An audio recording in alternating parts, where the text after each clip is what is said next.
दोस्तों आज के इस वीडियो में एक्सेल के बेसिक स्टैटिस्टिकल या मैथमेटिकल फंक्शंस के बारे में बात करूंगा और मैं आपको समझाऊंगा कि हम इन फंक्शंस को कैसे यूज करते हैं और कैसे हम इनको अपने डे टू डे लाइफ में इस्तेमाल करेंगे। तो चलिए दोस्तों, मैं आपको बताता हूं कि ये फंक्शन कौन कौन से हैं। तो आपको एक्सेल की शीट पर लेके चलता हूं।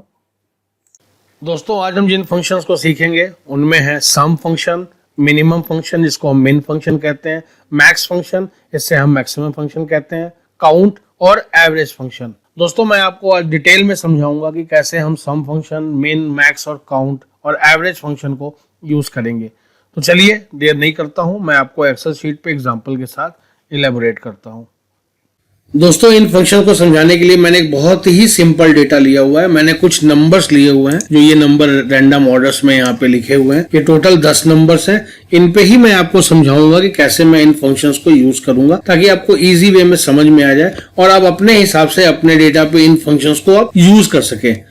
तो मैंने यहाँ पे ये 10 नंबर लिए हुए हैं। सबसे पहले मैं देखूंगा सम फंक्शन। सम फंक्शन क्या होता है दोस्तों, जैसा कि इसके नाम से पता चल रहा है कि अगर हमें किसी नंबर्स को जोड़ना है, ये सारे फंक्शन बेसिकली नंबर्स पे ही काम करते हैं। तो पहला जो फंक्शन है सम फंक्शन, अगर हमें इन नंबर का सम निकालना है, इनको ऐड करना है कि क्या हमारा इसका टोटल आएगा, उसके लिए हम सम फंक्शन को यूज करते हैं दोस्तों। तो सबसे पहले इसको लगाने के लिए जैसा मैंने बताया था कि किसी भी फंक्शन को लिखने के लिए हम इक्वल का साइन लगाते हैं। इक्वल के साइन के बाद हम यहाँ पे लिखेंगे सम फंक्शन को। सम फंक्शन के बाद हम इसमें ब्रैकेट खोलेंगे।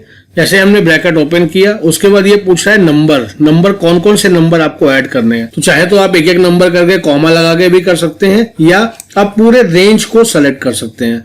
मैंने यहाँ से लेके ये 10 नंबर के रेंज को सिलेक्ट किया, B3 से लेके B12 तक, और ब्रैकेट को बंद कर दिया। जैसे ही आप एंटर प्रेस करेंगे तो आप देखेंगे कि इसका सम जो है वो इन सभी पूरे नंबर का सम, आप अगर यहाँ पे भी चेक करेंगे तो इसका सम आप देखेंगे यहाँ 1450 दिखा रहा है और यही चीज यहाँ पे भी आपके सामने आ रही है। तो इस तरीके से हम किसी भी नंबर की किसी भी रेंज के, यहाँ तो मैंने 10 डेटा लिया हुआ है, आपके पास बहुत ज्यादा डेटा हो सकता है, उसका सम कैलकुलेट करना है तो आप इसको सम फंक्शन के थ्रू आप बहुत आसानी से और इजी वे में आप उसका यूज कर सकते हैं और सम आपको टोटल आपको दिखा देगा। नेक्स्ट फंक्शन है हमारा दोस्तों मिन फंक्शन। मिन फंक्शन जैसा कि इसके नाम से पता चलता है ये मिनिमम फंक्शन के लिए यूज होता है कि मतलब हमें इस डेटा रेंज में कौन सी वैल्यू है जो सबसे छोटी है, जो मिनिमम वैल्यू है। ऐसे तो यहाँ पे 10 डेटा है दोस्तों, तो इसमें से अगर आप ऐसे रैंडमली आप खोजना शुरू करेंगे तो देख लेंगे कि यहाँ पे 100 जो है वो सबसे छोटा है। लेकिन जब आपके पास हजारों की संख्या में डाटा हो, उसमें से मिनिमम नंबर अगर आपको कभी निकालने की जरूरत पड़े तो आपको इस फंक्शन का यूज करना होगा कि 1000 डेटा में से आप विजुअल वे में आप मिनिमम नंबर नहीं निकाल सकते हैं। तो इसके लिए सेम वही तरीका, हम पहले इक्वल का साइन लगाएंगे और मिन को टाइप करेंगे, ब्रैकेट ओपन करेंगे, फिर हम इसको यहाँ पे पूरा डेटा का रेंज दे देंगे। जैसे B3 से B12 का डेटा रेंज है हमारे, इसमें सारे नंबर स्टोर है। हमने यहाँ ब्रैकेट बंद किया तो आप देखेंगे, आप जैसे इस डेटा में आप विजुलाइज कर पा रहे हैं कि यहाँ पे 100 लोएस्ट वैल्यू है, सबसे छोटा नंबर जो है वो 100 है। आप जैसे इसको एंटर करेंगे तो देखेंगे कि यहाँ पे इसने आपको दिखा दिया कि जो मिनिमम वैल्यू है वो 100 है। इसी के अगेंस्ट अगर हम बात करें मैक्सिमम वैल्यू अगर निकालनी है, इन पूरे डेटा रेंज में हमारा मैक्सिमम वैल्यू क्या है, तो इसके लिए हम मैक्स फंक्शन को यूज करते हैं। हमने मैक्स लिखा, ब्रैकेट ओपन किया और हमने इस पूरे डेटा रेंज को सेलेक्ट कर लिया। जैसे ही हम इस पूरे डेटा रेंज को सेलेक्ट करके ब्रैकेट को बंद करते हैं तो आप अगर देखेंगे यहाँ पे विजुअल अगर उसमें निकालना चाहेंगे तो देखेंगे 190 जो है ये इसकी लार्जेस्ट वैल्यू है। इस पूरे डेटा रेंज में हाईएस्ट वैल्यू जो है 190 है। तो जैसे ही आप एंटर प्रेस करेंगे ये आपको 190 दिखा देगा।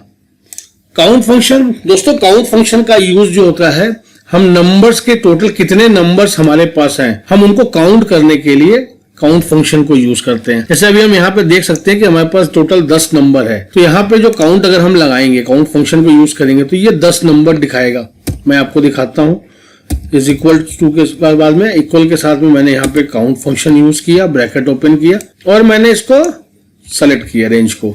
जैसे मैं रेंज को सेलेक्ट करके एंटर प्रेस करता हूँ तो आप देखेंगे यहाँ पे 10 डिजिट दिखा रहा है, मतलब 10 नंबर है टोटल, ये नंबर 10 है। लेकिन अगर दोस्तों ये क्या करता है कि अगर यहाँ पे कोई भी सेल ब्लैंक होगा या जिसमें नंबर नहीं होगा वो उसको काउंट नहीं करेगा। जैसे मैं एग्जांपल के लिए 100 को मैं यहाँ से डिलीट करता हूँ। जैसे ही मैंने डिलीट किया आपने देखा यहाँ पे जो काउंट है वो 9, टोटल रोज जो है वो 10 सेलेक्ट किए हुए हैं, लेकिन इसमें जो नंबर कितनी जगहों पे है तो वो 9 जगहों पे दिखा रहा है। इसी तरह वैसे मैंने यहाँ पे 100 दोबारा लिखा तो आप देखेंगे यहाँ पे काउंट इसने फिर से दिखाया कि 10 नंबर्स हैं यहाँ पे। एवरेज, जैसा कि दोस्तों हम जानते हैं कि एवरेज क्या होता है, टोटल जो भी हमारा नंबर है उसका सम डिवाइडेड बाय नंबर ऑफ कितने नंबर्स हैं। जैसे यहाँ पे 10 नंबर्स दिए हुए हैं तो इनके सम को अगर हम 10 से डिवाइड कर दें तो वो हमारा एवरेज होना चाहिए। जैसे हम यहाँ पे एग्जांपल के लिए equal this divided by count क्या है नंबर्स का, उससे हमने डिवाइड किया तो इसका सम कितना आ रहा है, सॉरी एवरेज कितना आ रहा है 145। तो अगर हम यहाँ पे एवरेज फंक्शन को यूज करेंगे तो हमारा आंसर यहाँ भी 145 आना चाहिए। तो इसके लिए दोस्तों इक्वल के बाद मैंने एवरेज लिखा, एवरेज का ब्रैकेट ओपन किया और इस पूरे नंबर के रेंज को मैंने सेलेक्ट करके ब्रैकेट को बंद किया और एंटर प्रेस किया। तो आप देखेंगे यहाँ पे जो एवरेज दिखा रहा है वो इसी के बराबर है, 145 के बराबर है। तो बेसिकली दोस्तों ये तो था हमारे जो बेसिक फंक्शंस हैं जो एक्सेल में दिए हुए हैं, इनको आप ऐसे भी यूज कर सकते हैं। इसके लिए एक ऑटो सम आप देखेंगे होम टैब के अंदर, ये जो आपका रिबन है इसमें एक ऑप्शन है यहाँ पे ऑटो सम। अगर आप इस पे क्लिक करेंगे तो आप देखेंगे यहाँ पे ये कुछ फंक्शंस दिए हुए हैं, सम, एवरेज, काउंट नंबर्स, मैक्स और मेन। इनको भी आप चाहें तो बिना फंक्शंस को लिखे हुए इनसे भी आप यूज कर सकते हैं। जैसे मैं आपको दिखाता हूं कैसे हम इनको यूज करेंगे।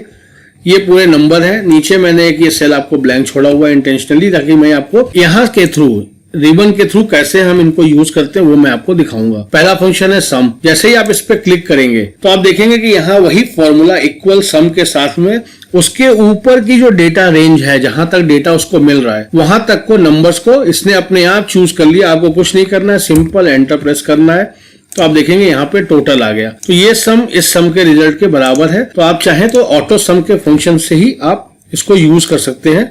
मैं इसको डिलीट करता हूं।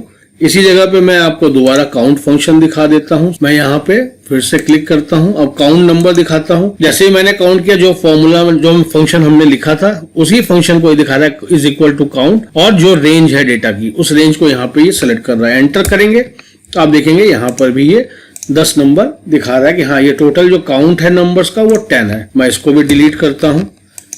इसी तरीके से यहाँ पे अगर आप चाहते हैं एवरेज निकालना, एवरेज पे क्लिक किया, सेम फॉर्मूला लिखा है इसने और सेम फंक्शंस के थ्रू जैसे ही आप इस पे एंटर करेंगे देखेंगे आपका एवरेज यहाँ पे ये आ रहा है। मैक्सिमम टाइम दोस्तों हमको सम फंक्शन का यूज करना होता है, तो इसके लिए एक शॉर्टकट की भी है ऑटो सम में। अगर हम इसको यहाँ पे बात करें, अभी तो हम यहाँ पे लाके ऑटो सम पे क्लिक कर रहे थे, लेकिन यहाँ पे इसका शॉर्टकट की भी है। अब उस शॉर्टकट की के थ्रू भी आप सम फंक्शन को आप ला सकते हैं। उसका शॉर्टकट की क्या है दोस्तों, आप ऑल्ट की के साथ इक्वल साइन को प्रेस करेंगे, ऑल्ट इक्वल। जैसे ही आप ऑल्ट के साथ इक्वल को प्रेस करेंगे आप देखेंगे ये सम का फंक्शन ऑटोमेटिकली यहाँ पे लिख दिया, और उसके ऊपर का जो भी डेटा था नंबर न्यूमेरिक डेटा उसको इसने ऑटो सेलेक्ट कर लिया। और आप एंटर प्रेस करेंगे तो देखेंगे यहाँ पे आपका सेम रिजल्ट आ रहा है। इसी तरीके से ये तो आप देख रहे हैं ऊपर से नीचे के डेटा को कर रहा है। अगर आप चाहते हैं कि राइट एंड लेफ्ट साइड के डेटा को भी ये सम करे, तो मैं अभी एग्जांपल के लिए आपको यहाँ दिखा रहा हूँ कि इस जगह पे मैं सम करूंगा तो इसके लेफ्ट में डेटा है। जैसे ही मैं ऑल्ट के साथ इक्वल प्रेस करूंगा तो ये ऑटोमेटिकली अब इसके पास एक ही कॉलम मिल रहा है, तो इसको एक कॉलम को ही सम करेगा। अगर यहाँ पे मल्टीपल रेंज होते तो ये मल्टीपल रेंज को सेलेक्ट करके आपको यहाँ पे सम दिखाते। तो चाहे आप हॉरिजॉन्टली चाहे वर्टिकली किसी तरीके से भी चाहे आप अपने डेटा में इन फंक्शंस को यूज कर सकते हैं और आप इन सारे फंक्शंस का रिजल्ट आपको मिलेगा। तो दोस्तों ये था हमारा बेसिक फंक्शंस, जिसको हम बेसिक स्टैटिस्टिकल फंक्शन या हम बेसिक मैथमेटिकल फंक्शन कहें, जिनको हम अपने डे टू डे एक्टिविटी में बहुत समय हमको जरूरत पड़ती है और हम इनको यूज करते हैं। मैं आशा करता हूँ कि आपको ये बेसिक फंक्शन समझ में आए होंगे। इसके बावजूद भी अगर आपको कहीं कोई दिक्कत है, परेशानी है, तो आप मेरे कमेंट सेक्शन में लिखिए। मैं आपकी उन परेशानियों को दूर करने की पूरी कोशिश करूंगा। दोस्तों अगर आपको मेरा वीडियो पसंद आ रहा है और अभी तक आपने इसे सब्सक्राइब नहीं किया है तो प्लीज मेरे चैनल को सब्सक्राइब करें, लाइक करें, ज्यादा से ज्यादा लोगों के साथ शेयर करें, जिससे मुझे भी मोटिवेशन मिलेगा और मैं आने वाले वीडियोस में आपके लिए कुछ न कुछ नया लेके आऊंगा, जिससे आपको नया नए टॉपिक्स एक्सेल में सीखने को मिलेगा। थैंक यू दोस्तों।